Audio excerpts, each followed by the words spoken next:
Sa panahon ngayon kung saan halos lahat ay nasa internet pati sa online world, maraming nabibiktima ng pananakot, pambabastos at mga abuso gamit ang teknolohiya. Kaya naman ngayong umaga, pag-uusapan natin ang gender-based online sexual harassment sa ilalim ng Safe Spaces Act o Bawal Bastos Law. Ano po ba ang gender-based online sexual harassment?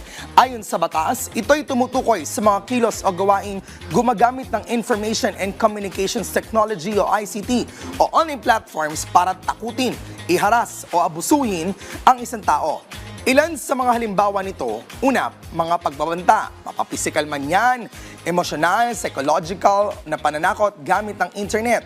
Isa rin dito yung unwanted sexual remarks, mga bastos, sexist, misogynistic, homophobic o transphobic na komento online.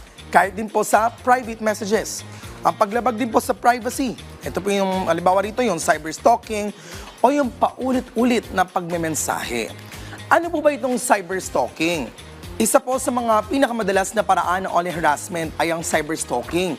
Ito ay paulit-ulit na pangungulit, pagmamanman at paniniktik gamit ang internet o digital platforms.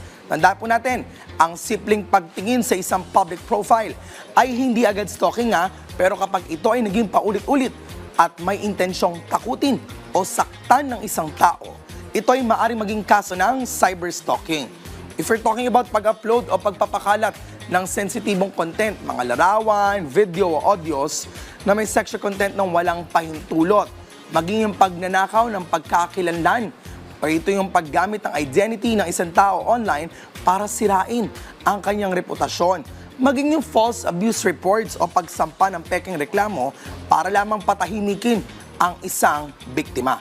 Ano po ang mga maaaring parusa sa mga nangaabuso o gumagawa nito? Ang sino mang mapatunayang lumabag sa batas ay maaaring makulong ng 6 na buwan at 1 araw hanggang 2 taon at 4 na buwan.